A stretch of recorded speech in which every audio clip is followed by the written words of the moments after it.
बिस्मिल्लाहिर्रहमानिर्रहीम अस्सलाम वालेकुम। Welcome to my YouTube channel. आज मैं आपके लिए रेसिपी लेके आई हूँ किस तरह से हम घर पे व्हिपिंग क्रीम बना सकते हैं, उसको किस तरह से हम व्हिप कर सकते हैं, उसकी तमाम पाइपिंग और उसके अंदर कौन सा मैं ऐसे सीक्रेट इंग्रेडिएंट ऐड करती हूँ जिससे मेरी व्हिपिंग क्रीम जो है बिल्कुल बाज़ार जैसी व्हिप्ड होती है और केक बहुत अच्छे से हम उसकी फ्रॉस्टिंग तैयार कर सकते हैं, क्रीम फ्रॉस्टिंग। तो चलें अपनी रेसिपी स्टार्ट करते हैं। यहाँ पे मैंने व्हिप क्रीम बनाने के लिए क्रीम ली है, हाफ़ कप क्रीम ली है और उसको हमने फ्रीज़र से निकाल के रख लेना है, फ्रिज में रख लेना है। आपने अगर आपने सुबह में बनानी है, उसको व्हिप करना है तो रात में निकाल के आप उसको फ्रिज में रख दें और फिर सुबह आप उसको बनाएं, व्हिप करें, क्योंकि जो है उसमें आपको कोई भी आइस क्रिस्टल्स जो हैं वो नहीं होने चाहिए।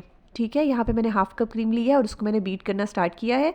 मेरी यहाँ पे जो है स्वीट थी तो इसमें कोई शुगर ऐड नहीं करी। अगर आप अनस्वीट यूज़ कर रहे हैं तो उसमें जो है आप, अगर मैं हाफ़ कप यूज़ कर रही हूँ तो आप इसमें 2 से 3 टेबलस्पून जो है आइसिंग शुगर ऐड करके इसको अच्छे से आप बीट कर लीजिएगा। ठीक है, और आपका जो है, क्योंकि अभी तो विंटर्स चल रही हैं तो मौसम नॉर्मल है, बहुत ज़्यादा गर्मी नहीं है, वरना आपका जो बाउल है जिसमें आप इसको बीट कर रहे हैं और जो आपके ये एग बीटर के जो लगे हुए हैं नीचे, ये जिससे हम बीट करते हैं, उनको जो है आप फ्रिज में रख दिया करें, क्योंकि हमारी जो है क्रीम उसको ठंडा हमने टेम्परेचर रखना होता है, क्योंकि हमारा बाउल और जो बीटर के जो बीट करने वाले हैं मेटल के जो विस्क्स हैं इनको ठंडा होना चाहिए। इससे जो है हमारा बहुत अच्छे से जो है क्रीम बीट होती है।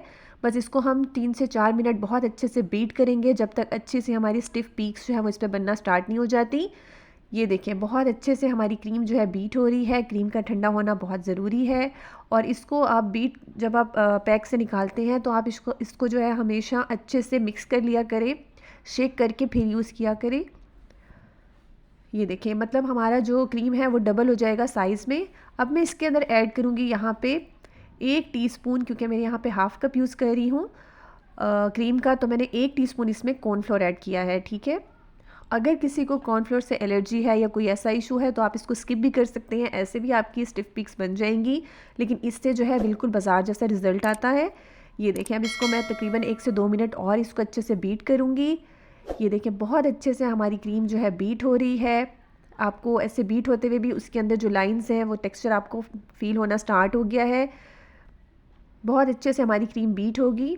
बस आपका टेम्परेचर का आपने ख्याल रखना है, पहले आपने इसको लो स्पीड पे बीट करना है और उसके बाद 2 से 3 मिनट के बाद आप जो बीटर की स्पीड है आप उसको हाई कर लीजिएगा। ठीक है, बस इसको हम बहुत अच्छे से बीट करेंगे और उसके बाद जो है हमारी ये केक की जो क्रीम है वो तैयार हो गई है और ये फ्रॉस्टिंग के लिए बिल्कुल तैयार है। इसको जो है आप बीट करने के बाद फ्रिज में रखा करें जब आपका केक विक तैयार हो जाए, और केक का टेम्परेचर हमेशा ठंडा होना चाहिए जब आप उसके ऊपर क्रीम लगाएं। ये देखिए किस तरह से इसकी स्टिफ पीक्स हो रही हैं। अगर मैं इसको बाउल को उल्टा करके आपको दिखाऊं तो ये क्रीम हमारी गिरेगी नहीं। ये देखिए किस तरह से सेट हो गई है। स्पैचुला से जो है इसको, ये देखिए, बहुत अच्छी सा फोमी टेक्सचर इसका आ गया है और इसको आप फ्रिज में रख सकते हैं, ये ख़राब नहीं होती। ठीक है, आप इसको 3 से 4 दिन जो है वो यूज़ कर सकते हैं। आप इसमें कोई भी कलर वगैरह ऐड करना चाहें तो आप ऐड कर सकते हैं बीट करते हुए। ये देखें, बहुत अच्छी सी हमारी क्रीम जो है बनके तैयार हो गई है।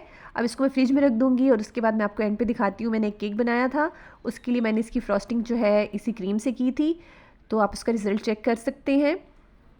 मैं इसी तरह की रेसिपीज़ आपके लिए लाती रहती हूँ। अगर आपको मेरी रेसिपीज़ पसंद आए तो लाइक करें, चैनल पे न्यू है तो सब्सक्राइब कर दीजिएगा प्लीज़। थैंक यू, अल्लाह हाफ़िज़।